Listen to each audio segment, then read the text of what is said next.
It's all Wisconsin stories today, by the way. Not because it's like Wisconsin Day. It just happens to be that there's a lot of shitty people in Wisconsin as we're looking up stories on today's show. This one in central Wisconsin. This is where you are, Stacey.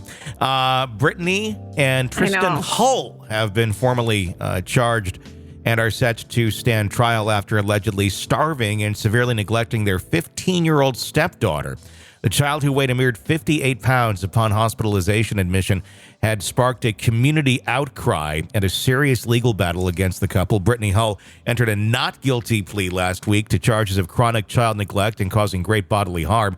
The allegation surfaced when Tristan Hull called emergency services, reporting that his daughter had a severe reaction after consuming a protein shake. According to court documents, the girl was found to be severely malnourished, suffering from dehydration and bone marrow failure, conditions that hospital staff attributed to prolonged starvation and restricted water intake. During her recovery at the Marshfield Medical Center, the teenager described a harrowing home life where she was isolated from eating with her siblings and subjected to a restrictive diet, including water intake of only 16 ounces a day that Brittany Hull claimed was based on internet research due to an undiagnosed medical condition. Medical professionals, however, found no evidence of such a condition. Oh, my God.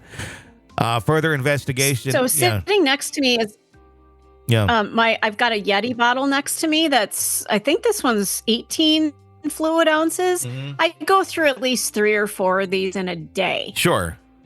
I mean, if not more. Mm-hmm. And she's limited to 16 ounces a day. Yeah. Oh, go screw yourself. What on earth is going... I mean, these parents are insanely sick if there's an undiagnosed condition and we have to treat it. It's nuts. It's just freaking insanity. I think, didn't we end up at the Marshfield Medical Center one time, like after we did like some sort of an event? Yeah. I think you had to go in for some, I don't remember what that was, but we ended up going to the Marshfield Medical Center after we were DJing something, or it was some appearance that we made in radio like 20 some years ago. I know what it was. Okay. You don't have to I don't remember. I just remember having to go there. And I'm not shy about it. I had an ovarian cyst and my right ovary, they like to be an asshole and do this to me. So every time you go to the ER, which I had to go like 3 or 4 times, they thought it was appendicitis because it was it was just this horrific pain, like somebody was stabbing you. Yeah, yeah. Because it was on the right side. So during the dance, I'm like, uh-oh, here it comes. And I could barely function. So I had to be dropped at the Marshfield Medical Center. I remember that. Yeah, it was, there I am in like work attire, and the first thing the docs do when they walk in is, it's appendicitis. I'm like, no, it's my ovary. No, it's appendicitis. No, it's fucking not. It's not. I know this. Sure and you have the whole radio. That was fun. And then my boyfriend at the time didn't want to come and pick me up because Marshfield was a long way from where we lived. It was about 45 minutes, and he was pissing and moaning about having to come and pick me up. That was my first sign that he was not a good boyfriend. Yeah. Oh, memories of the Marshfield Medical Center. I got that one was like way back there, but somehow it just triggered itself.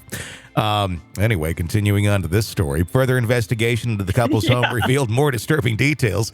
Security footage showed the girl being forced to endure harsh physical positions for extended periods in sleeping conditions that involve books taped to her mattress, forcing her to sleep uncomfortably without proper bedding. The evidence presented in the case is profoundly upsetting, stated the prosecutor during Brittany Hull's court appearance. This was a deliberate act of cruelty that went beyond mere neglect. Both Brittany and Tristan Hull have been held on $1 million cash bond each since their arrest, with Tristan Hull also facing similar charges. The community and legal system are closely watching what could be a precedent-setting case of child abuse and neglect. My goodness. Okay, and she was also homeschooled, it looks like, which allegedly allowed the mistreatment to go pretty much unnoticed for the extended period of time. Oh, my God. There's a pretrial conference coming up in June where they'll be scrutinizing this more and more. My God. Do these people, I mean, I always ask this, do they look crazy? Do Brittany and Tristan Hull look like the types that are emaciating their child at home? They don't. No, and here's what's interesting. Their mug shots, the one for Brittany looks a little like you might avoid her at a Quick Trip if you had to walk in and, pay for gas, and you see her, you might go, she might be interesting. But I kind of trolled her Facebook page when this story first came out a couple months ago. Yeah. Looked very normal.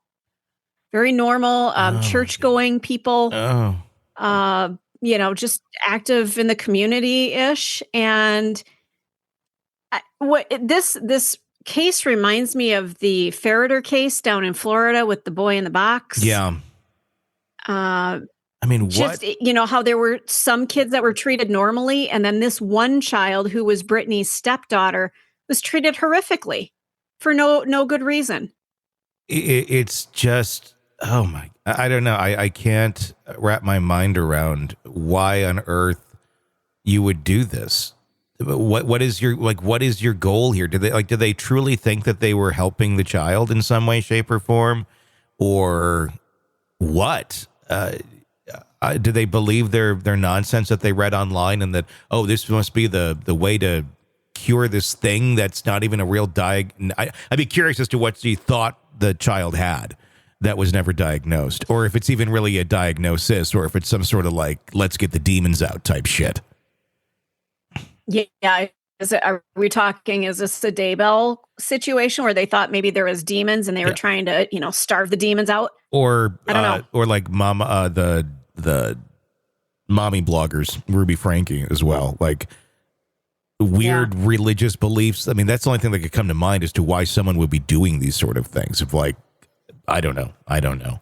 But hopefully they are put away for a very long time. And I don't know, maybe a little prison justice? Want to listen ad-free? Want advanced access to all of our interviews before anyone else? Become a True Crime Today Premium Plus subscriber on Apple Podcasts. You get every episode commercial-free. So you can binge on true crime until you can binge no more. Search True Crime Today Premium Plus on Apple Podcasts now, or go to our podcast page and sign up now. More of the Hidden Killers podcast next.